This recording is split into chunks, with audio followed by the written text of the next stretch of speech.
Alhamdulillah, salatu wassalam ala Rasulullah. I hope to be able to prove to any rational person, any right-thinking human being, that not only that there is a God who has created all of us and sustains the universe in which we exist, but also that God has sent to human beings guidance through which and by which we can live our lives, earn His pleasure in this life and the next.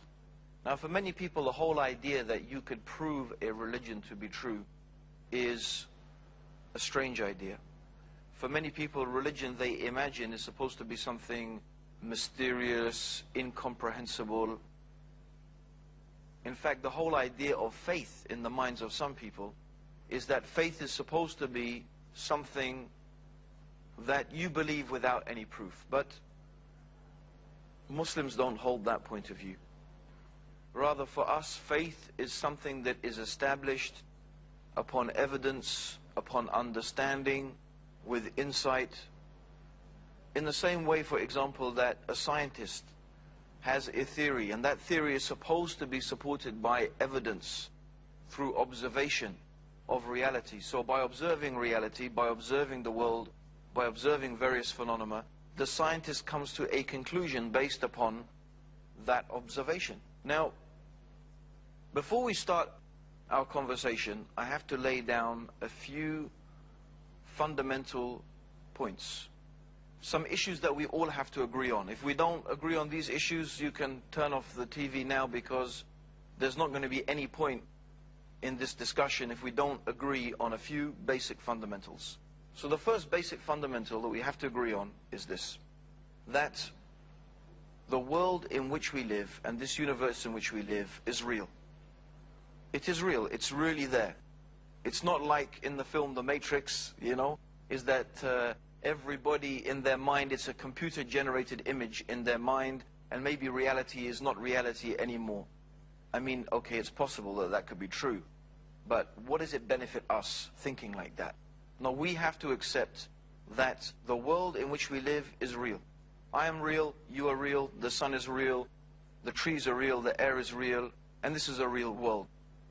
And the way we understand our world and the way we understand ourselves is by observation and by using our minds. This is the way that we understand reality. This is the way that we make sense of our everyday lives. We use our minds, we think, we reason, and all human beings have something in common. There is something in common that makes us all human beings. There are certain physical features we have, but there are also certain mental features and ways of perceiving reality that we share.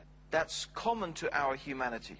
So one of these things is what we call common sense. We can call it common sense, or the ability to reason. And there are certain things that we all agree upon. And no two human beings would differ, except that if that person differed about this, we'd say, that guy's crazy, that guy's mad. He doesn't, his brain isn't working properly. So one of the things we all, for example, let's take an example. One of the things that we all agree about is this: that the part of something is less than the whole of a thing.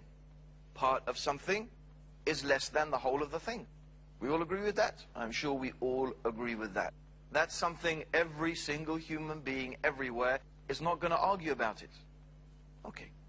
Another thing that all human beings can agree about, to give another example of something that we can all agree about, is that we don't find something coming from nothing. We don't find that. Human beings understand that where we see things working according to laws, working according to patterns, we see things constructed, we know that thing has come from somewhere. How did this universe come into existence? Where did we come from? What is the origin of all of this universe? If we can think about this and we can understand this and we can reason this, then we will find, step by step, we will come to an amazing, inevitable conclusion. So let's look at our universe. Let's look at the world in which we live. Let's look at ourselves. What we find when we observe the universe, when we observe ourselves, and we observe the world around us, we find that things are not only working according to laws and they're working according to systems and patterns. But these laws and these systems and patterns are amazing in their intricacy and their detail.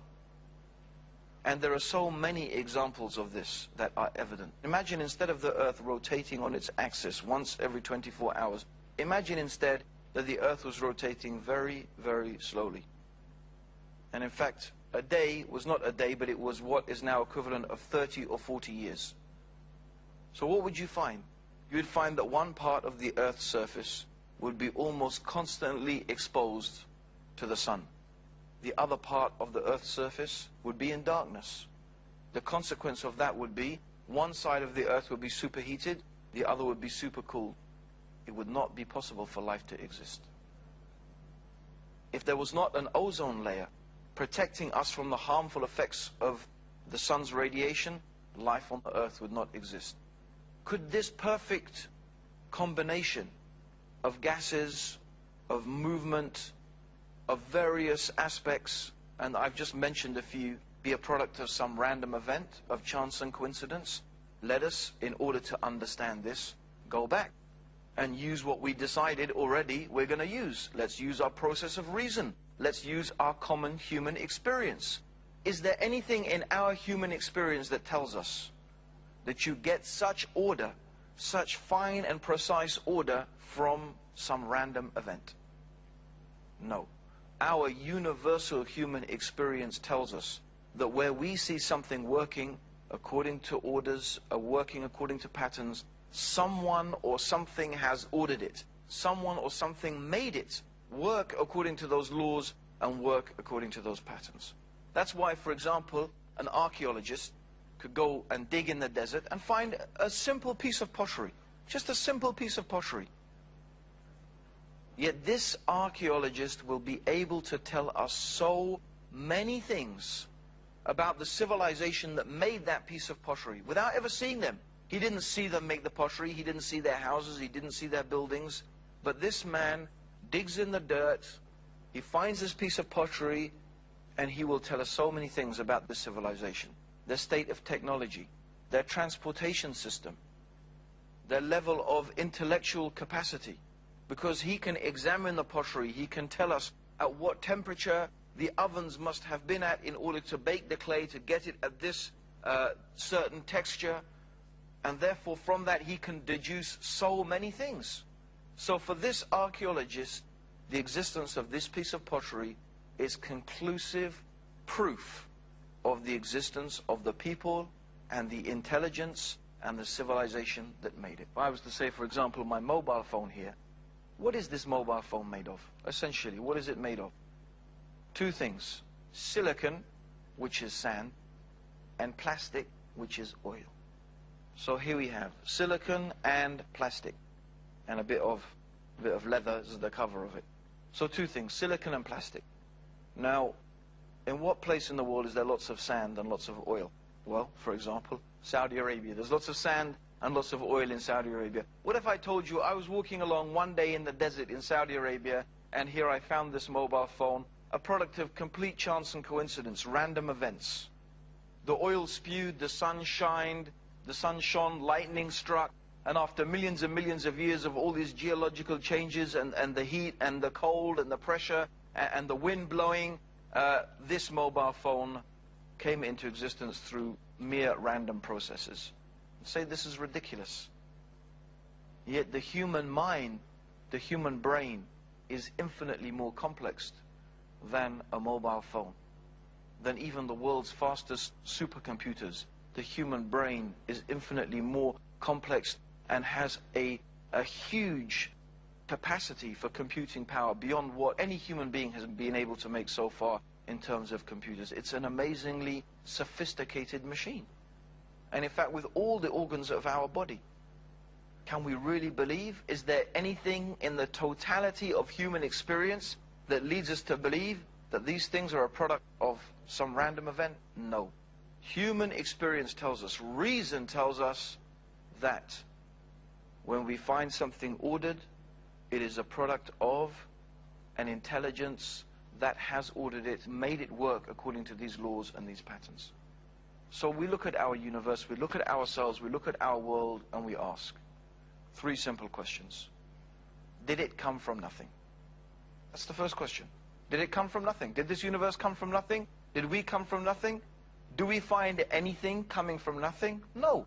There is nothing in our human experience to lead us to believe that something, let alone something so complex, could have come from nothing. So that's not a possibility. The second possibility, did it create itself? Did this universe create itself? Did we create ourselves? No.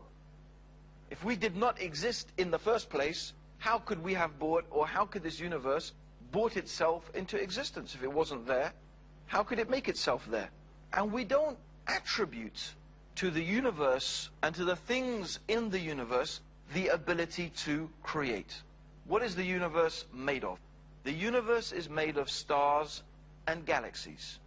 Lots of stars and lots of galaxies. Do the stars and galaxies have the ability to create? Do we attribute to them the ability to order things? No. In fact, they themselves are in need of being ordered, and they themselves are in need of a creator.